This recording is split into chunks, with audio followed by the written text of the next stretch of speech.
جیسے کہ دوستوں ہم سبھی جانتے ہیں کہ اس زمانے میں تمام تجارت صرف اور صرف سونے اور چاندی کے سکوں سے ہوا کرتی تھی، لیکن انہوں نے بینکنگ سسٹم کے ذریعے لوگوں کو نوٹ دینا شروع کر دیے اور دنیا کی تجارت سکے چاندی سے ہٹ کر نوٹوں پر آ گئی، اور انہوں نے تمام سونا چاندی اپنے پاس جمع کر لیا۔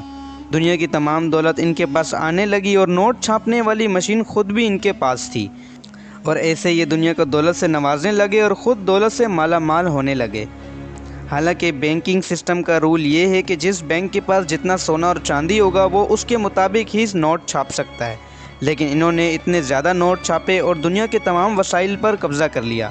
مثال کے طور پر دنیا کی تمام بالی ووڈ انڈسٹری، ہالی ووڈ انڈسٹری، میڈیا ہاؤسز اور ٹی وی چینلز، یہ تمام کے تمام جو بہت بڑے بڑے ہیں وہ سب کے سب انہی کے زیر اثر ہیں۔ اس کے بعد یہ اپنے مقاصد کو کھل کر بیان کرنے لگ گئے۔ انہوں نے مختلف ممالک کے اندر ایسے ادارے قائم کیے کہ جسے این جی اوز کا نام دے کر پوری دنیا سے دولت وصولنے لگے۔ رومرز تو یہاں تک بھی ہیں کہ دنیا کی 70% تک این جی اوز کہیں نہ کہیں فری میسنری سے جا ملتی ہیں۔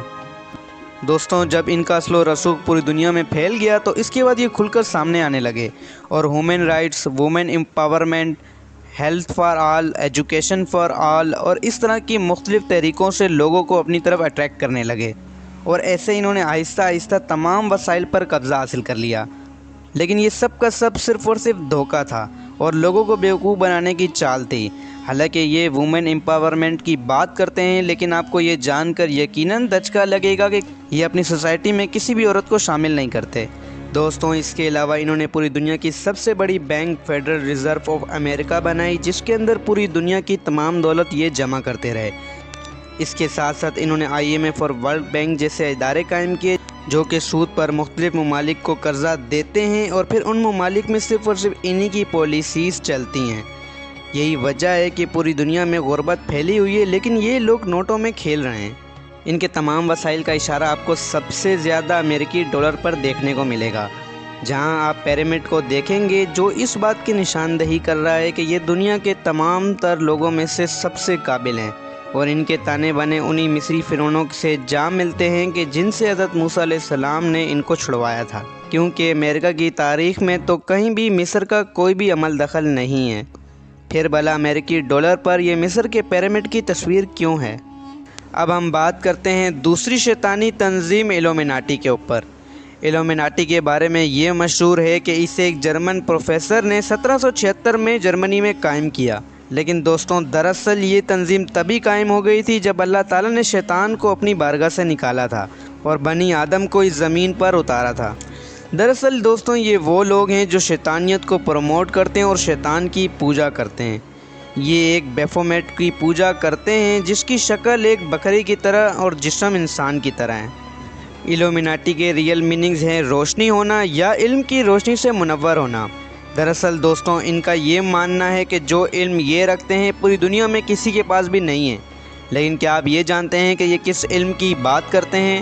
یہ بات کرتے ہیں اس علم کی جو کہ قبالہ نامی جادو پر بیسڈ ہے، یعنی کہ ایسا علم جس سے یہ کالا جادو سیکھتے ہیں، وہی کالا جادو جو کہ ہاروت و ماروت کے ذریعے اللہ تعالیٰ نے بنی اسرائیل پر آزمائش کے طور پر اتارا تھا۔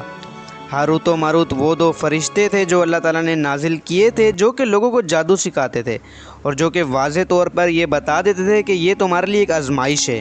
اس کا ذکر ہمیں قرآن میں بھی ملتا ہے۔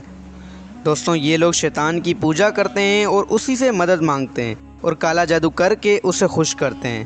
لیکن کیا آپ یہ جانتے ہیں کہ یہ تنظیم اتنی پاورفل ہے کہ یہ اپنے زیر اثر فری میسنری کو بھی رکھتی ہے۔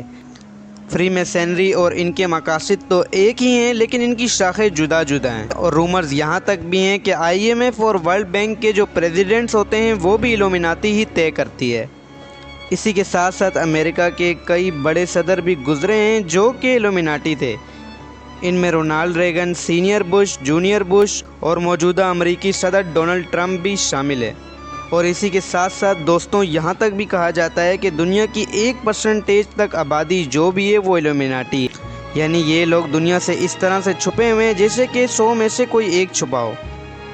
ان کی 13 بلڈ لائنز ہیں جو کہ پوری دنیا کی تمام banks, education system, T V media اور پورنوگرافی کی انڈسٹری کو کنٹرول کرتی ہے۔ انہی بلڈ لائنز میں سے ایک بلڈ لائن ہے روک فلر کی اور دوسرا ہے روک چائلڈ کی۔ یہ دونوں کے دونوں امریکی ریزرو بینک کے مالک ہیں اور ساتھ ہی ساتھ یہ اس آرگنائزیشن کے بھی اونر ہیں جو کہ فوریجن پالیسیز تیار کرتی ہے۔ راک فیلر پورے امریکہ کو کنٹرول کرتا ہے جبکہ راک چائلڈ کی فیملی یورپ کو۔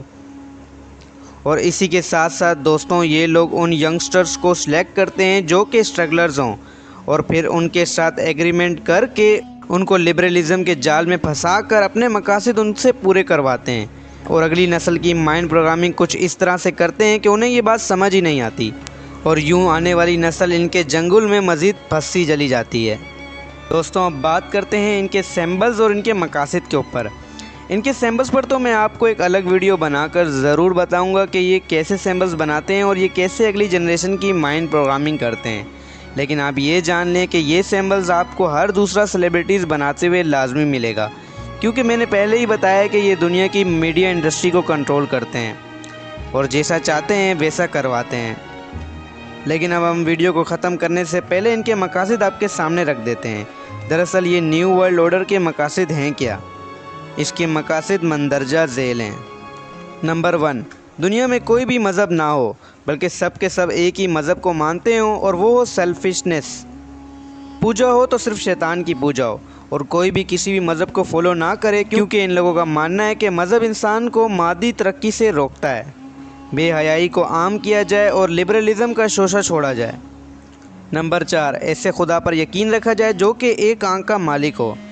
دوستو یہاں میں ایک حدیث پیش کروں گا کہ جب اللہ کے رسول نے دجال سے ڈراتے ہوئے یعنی اس کے فتنے کو بیان کرتے ہوئے فرمایا، جس کا مفہوم کچھ یوں ہے: بے شک دجال ایک آنکھ سے کانا ہوگا، اور جان رکھو کہ تمہارا رب کانا نہیں ہے۔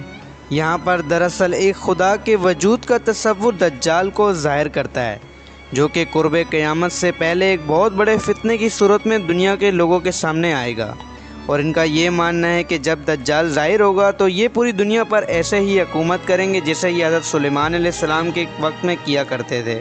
دوستوں لیکن ان کے ہاتھوں میں کتنے بھی وسائل آ جائیں اور یہ لوگ کتنی بھی تدابیر کیوں نہ بنا لیں، لیکن ہوتا وہی ہے جو اللہ تعالیٰ چاہتا ہے، جس سے کہ اللہ تعالیٰ قرآن میں فرماتا ہے، جس کا مفہوم کچھ یوں ہے کہ بے شک انہوں نے تدبیر کی اور بے شک اللہ نے بھی تدبیر کی، اور بے شک اللہ ہی بہترین تدبیر کرنے والا ہے۔ دوستوں میں امید کرتا ہوں کہ یہ ویڈیو آپ کو پسند آئی ہوگی، اور اس ویڈیو سے آپ کی سوچ میں کچھ نہ کچھ مثبت تبدیلی ضرور آئی ہوگی۔ تو کائنڈلی اس ویڈیو کو لائک کیجیے گا، ویڈیو پسند آئی ہے تو ویڈیو کو دوسروں کے ساتھ بھی لازمی شیئر کریں، کیونکہ یہ آپ کے لیے صدقہ جاریہ ہو سکتا ہے۔ اس کے علاوہ دوستوں اگر آپ ہمیں کوئی ٹاپک سجیسٹ کرنا چاہتے ہیں تو نیچے کمنٹ کر کے ہمیں لازمی بتائیے گا، ہم اس پر بھی ایک ویڈیو بنائیں گے۔ پھر ملیں گے آپ سے اگلی ویڈیو میں، تب تک کے لیے اللہ حافظ و ناصر۔